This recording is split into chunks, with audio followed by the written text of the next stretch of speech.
이제 그만. 민수는 모니터를 뚫어져라 쳐다보며 마우스를 내려쳤다.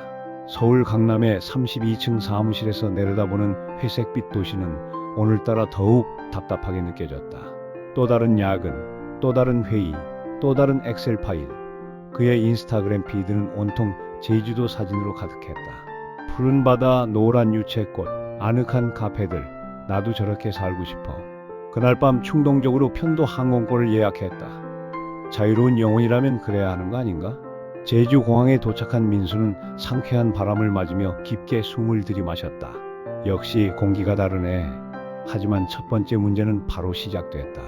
렌터카는 예약이 꽉 찼고 택시비는 3만 원, 현금도 부족해서 ATM을 찾아 헤매야 했다. 도착한 지 1시간 만에 예상 예산의 10%가 사라졌다.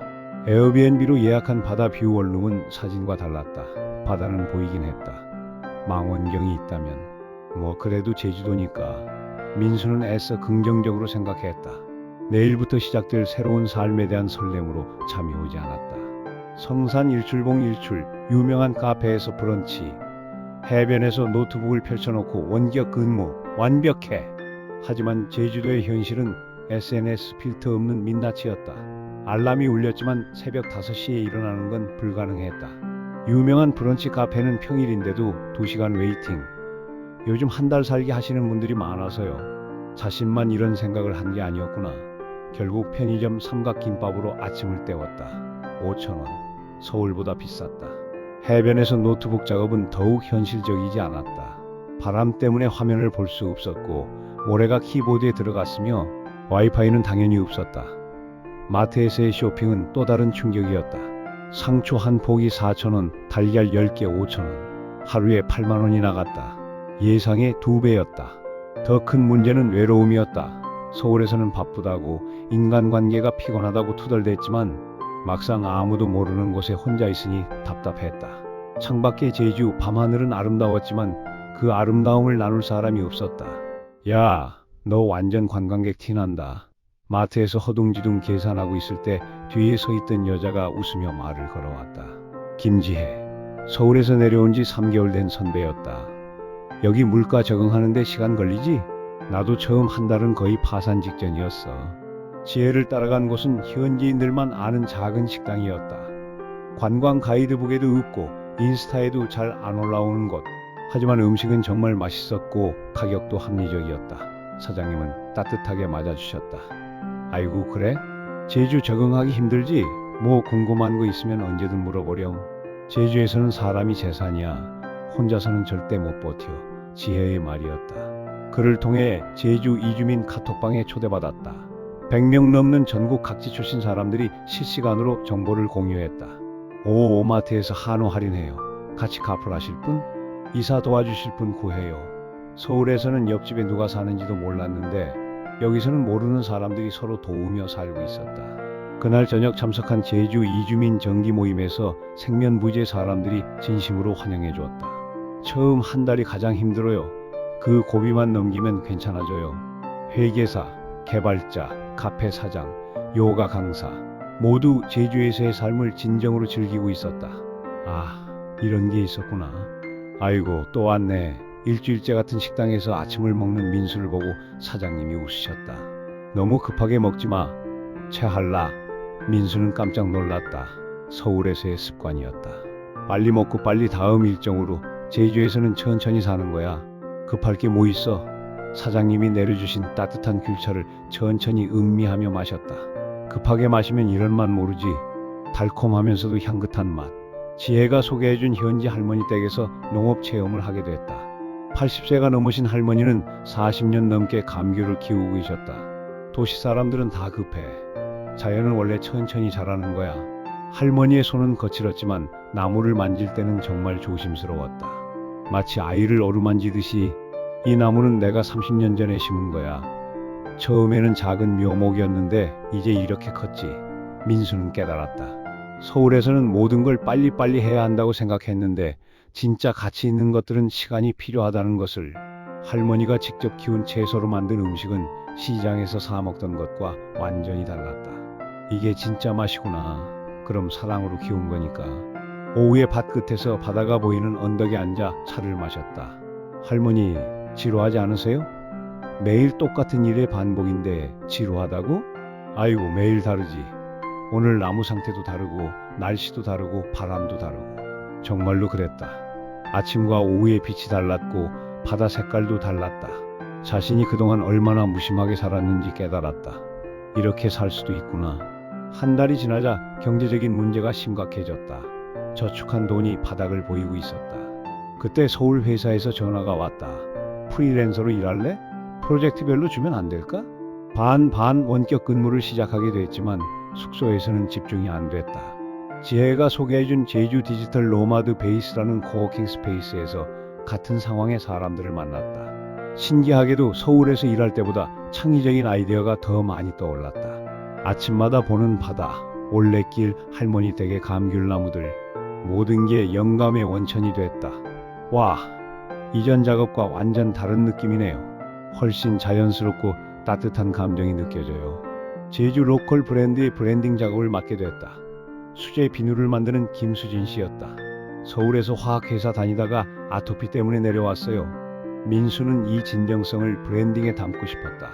제주 돌담의 질감에서 영감을 얻은 로고, 재활용 크라프트지 패키지, 완전 제주답네요. 다른 로컬 사업자들도 의뢰를 해왔다. 제주 흑돼지 농장, 수제 맥주 브루리, 올레길 게스트하우스. 완전 블루오션 찾았네.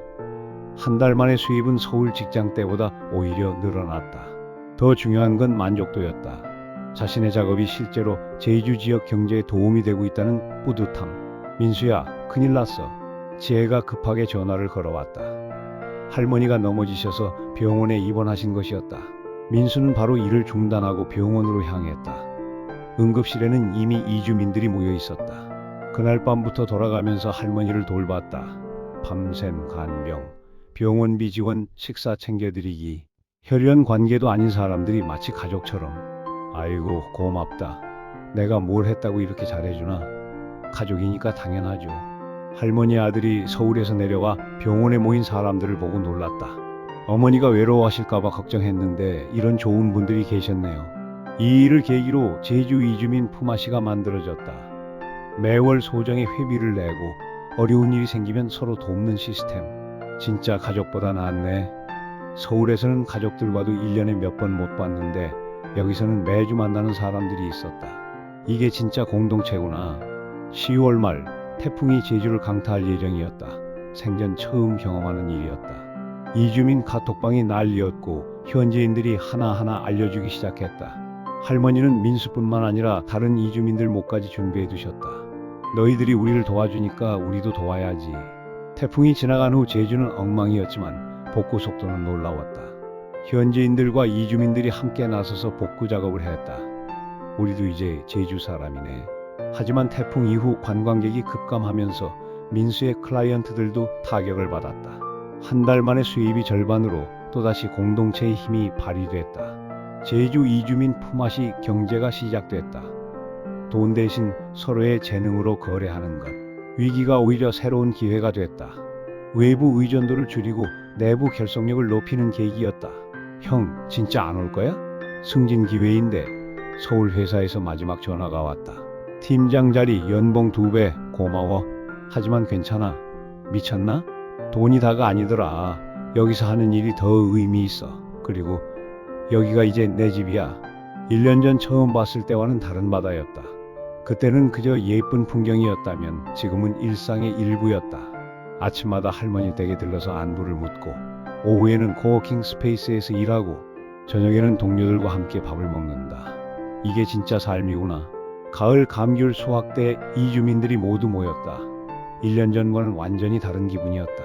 그때는 체험이었다면 지금은 일상이었다. 이 나무는 내가 심었다니까? 봄에 할머니와 함께 심었던 묘목. 내 나무네, 진짜. 그럼 너 이제 진짜 제주 사람이야. 1년 전 이때 뭐 했지? 야근 아닌가? 맞다, 야근.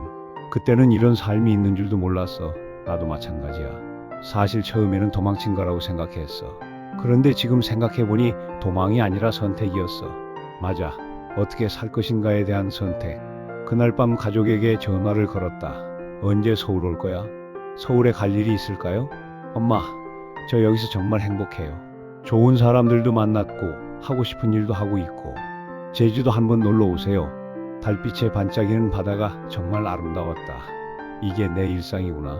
특별할 것 없는 하루였지만 그 평범함이 소중했다. 제주 365일차. 나는 이제 제주에서 살고 있는 것이 아니라 제주 사람으로 살아가고 있다. 이곳이 내 집이고 이 사람들이 내 가족이다. 창문을 열고 제주의 밤바람을 맞았다. 짠내 나는 바다 냄새, 감귤꽃 향기, 그리고 평화로운 정적. 내일도 좋은 하루가 될 거야. 민수는 이제 확신했다. 이곳에서 이 사람들과 이런 삶을 계속 살아갈 것이라고. 제주에서 살아남는 법을 배운 게 아니라 진짜 사는 법을 배운 것이었다. 그리고 가장 중요한 걸 깨달았다. 살아남는 게 목표가 아니라 어떻게 살 것인가가 중요한 거구나. 제주의 저녁 하늘이 붉게 물들고 있었다. 나는 제주 사람이야. 이제는 의심의 여지가 없었다.